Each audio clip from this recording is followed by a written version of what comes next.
Hey, my name is Walt Clark, and you're watching my video log of my seniors making a skimboard project. And this is video log number 5. I finally met with my official mentor. There's 3 people so far that are really going to be crucial to helping me out. One is Chris Armfield. He's the youth pastor at Southside, and Southside Fellowship, that is. And he used to, when he lived in Miami, make skimboards. But the catch with him is when he made them, foam and fiberglass skimboards were just starting to come out. So he made with wood boards, but he still is very, very familiar with design issues and how to design one. And like I said, that's where the brunt of the work is. The other guy is Jamie, and he has he's from like MIT with a degree in set design or something like that. Jamie, if you're not from MIT, you owe me for making you sound good. Anyway, he's very familiar with fiberglass, and he's helped some of his family repair boats, but he's also very familiar with fiberglass in the more artistic sense that I'm working with. Like boats, when you repair a boat with fiberglass, you kind of slap some fiberglass on the side, slap some resin, do a couple layers because it's about strength. When it's with a skimboard, strength is important, but you're also concerned with weight. So you kind of got to balance the two together, which is one of the big components of making a skimboard, or at least making a design that works. I mean, when manufacturers make one, that's one of their key worries, is how to get the most strength that you can out of the least amount of material that you can so you keep a light board.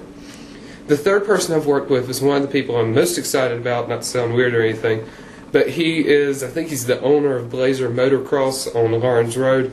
Not only is it a motocross store, but it's also a surf, skate, snowboard. They got some skimboards there. It's an all-purpose kind of, extreme sport shop type place. Anyway, he himself has not made a skimboard, but he is very familiar with the processes. One of his close friends used to make it in Florida, so he was able to help me out. I learned more from talking to him in 45 minutes than I have with anybody else. I'm going to use some cheap materials to make my first 1 or 2, and then I'm going to go purchase some very nice materials, carbon fiberglass, nicer resins. For example, a cheap resin will leave a pasty yellow color to the board, whereas a really good resin won't. Just talking to him, I really think that he's going to be a big help. I still want to keep Chris as my official mentor, just because I know I can meet with Chris. Chris is good with design, blah, blah, blah. Anyway, another thing I want to talk about is the next step, obviously, is going to be design, since that's where I'm going with all this. Well, first I want to talk about funding. This is what I have in my hands so far. It's about $100. I need about $1,000. That's only from selling salsa, which is in the car. If you want to buy some, hit me up. It's good salsa, very special, handmade for you. But I also have some in the eBay account where I've been selling the antiques and the Nicholas Sparks books and some other things like that. Also, the yard sale, the official Walt Senior Project helped me fund it. Yard sale is going to be October 17th. I want everybody to be involved. I want everybody to be there. I'm going to put it out on the charter loop, all that fun stuff. Anyway, I got donations, going to be selling all that stuff. So I want to talk about design a little bit then. There's 2 types of skimboards, and I'm going to try to keep this steady so I don't give everybody a convulsion, whatever it's called. There are 2 types of skimboards. There's wooden ones, and there's fiberglass ones. This is my first board. I love her. She's been repurposed as a table now, which tends to happen to most skimboards. Here's the thing. You can see it on this one, and you're definitely going to be able to see it on the other one. But you see how it kind of curves up at the front there? That's called rocker. What rocker allows you to do is rocker allows you to transition from the sand onto the surf. So for somebody like me who doesn't just sand skim, but wave skims, that's really important. Because if you don't have rocker, when you hit the wave face, you're just going to crash into it. And I've had that happen a lot of times, because a lot of it's just skill being able to do it. Something else about this wooden board, it does not have fiberglass on it. It is surfaced with a laminate. It may even be resin, like I'm going to use, but it doesn't have any of the glass. So it's just a piece of wood, and I don't even think it's that high quality of wood because it has some dents and stuff in the wood itself. But, I can tell it's been professionally made there because there's no edges on it. It's been sealed pretty well, so it has been manufactured in a big facility. I have no idea what kind of a brand this is at all. I mean, I got it at a yard sale, and then I got into the sport. It's been well loved. You can see by the corners there. That happens to skimboards. Okay, now to my current baby. This is a Zap, which is one of the 3 major manufacturers Skimboard, it is a Zap Pro. So it is made out of, I think it may be E-glass. E-glass is middle, it may be S-glass, I'm not sure. It's mid-grade quality parts. And then the inside of it is foam core. And if you'll follow me, I'm going to show you what foam core looks like if I still have the piece off my old board. My old board met a very ugly demise. It split and then it snapped. I can't remember how it snapped. I remember how it split. Don't let people borrow your board because they don't know how to handle it. But the back piece should be around here somewhere. Man, I don't have it. Great, I just wasted 5 minutes of the video trying to go find it. Anyway, the foam core is kind of, okay, if you know what flower foam is like, that kind of stuff where like you can put your finger in it and you can push through it, the foam core for a skimboard is a lot like that. Only harder, denser, better kind of a thing. Okay, on this one you can very clearly see the rocker.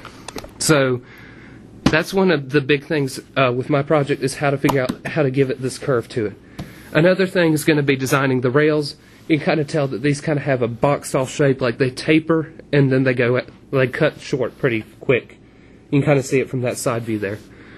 What else? This shape that this one has, the pintail instead of that. This is more the design that I'm going to be using. You know, I think I'm going to make mine a little bit thinner and a little bit shorter. So it'll be a little bit smaller, but then it'll also be a little bit thinner too. That'll give me more maneuverability. But pretty much the pintail is a pretty tried and true design. If I feel that I want to do something different, there are a couple other designs I can use, especially on the tail, which will allow you to do some different things with that. Also, just for people that don't know, this is just a traction pad on the back here. You can see it from the side. That just helps me keep my balance on it. It's not a part of the board, and it definitely won't be a part of mine. In fact, most likely mine will have texture to it. This one is smooth, so mine will have texture on it, which is, you know, it's good. It's kind of like a textured skateboard, if anybody skates. Oh, some other design things. What I've got going on. I think that's about it. I mean, there's a lot more design to it. Oh, another thing is pop. Pop is not something I can control so much. It's kind of something that's inherent to the materials that you use. But pop is the ability of a board basically to flex. So my foot's on the back of the board. You can't see it, but you know, it's giving there. So you get that strength out of it, but you also get some flexibility, which is good. And that's pop. Yeah. So anyway, the next part of my project obviously is going to be designing this board. And I'm not sure exactly what I'm going to be doing. I'm going to be like, I know at some point I'm going to be doing cardboard trace outs. And I'm going to kind of use a synthesis of some of the boards that I've seen. And I'm going to use this one probably as a pattern and then cut it down, shape it up, make it bigger, make it smaller, do some math calculations. I've got to do some math calculations also on the rocker, on how to create the rocker. What else? So I don't know if I'll have technically like a blueprint, but at some point I will have some kind of a cardboard cutout, or professionals use plywood cutouts. They get some plywood and they chop out a design print out of it. And then I'll take that print and make a foam blank out of it, kind of like they make blanks out of coins. I'll do that with the foam, because the foam will come in a sheet that is, well, okay, this is my arm's breadth. It's probably going to be a little bit more than my arm's out, and definitely taller than me. To give you an idea, I should get about 3 boards out of 1 sheet of foam. Getting the foam is going to be difficult because it does not transport well. Think of flower foam. You punch it, it's broke. It's kind of like that. So I make the foam blank, and then I glass it. Glassing in itself is really difficult, and it's really difficult to explain too. But basically, I make the blank, go through all the design work, and then I pray that I'm able to glass it right. I'll cross that bridge when I get there, because I want to actually take the camera with me and talk about glassing and exactly what I'm doing. I mean, I really want to go step by step and talking about how to make one of these from nothing. So that's part of what this is all about. What else is going on? So I talked about long form, talked about mentors, talked about funding, talked about the preliminaries of design. I think that's just about it. So that's going to wrap up my senior skimboard, building a skimboard video log, video number 5. I'm Walt Clark. Peace out.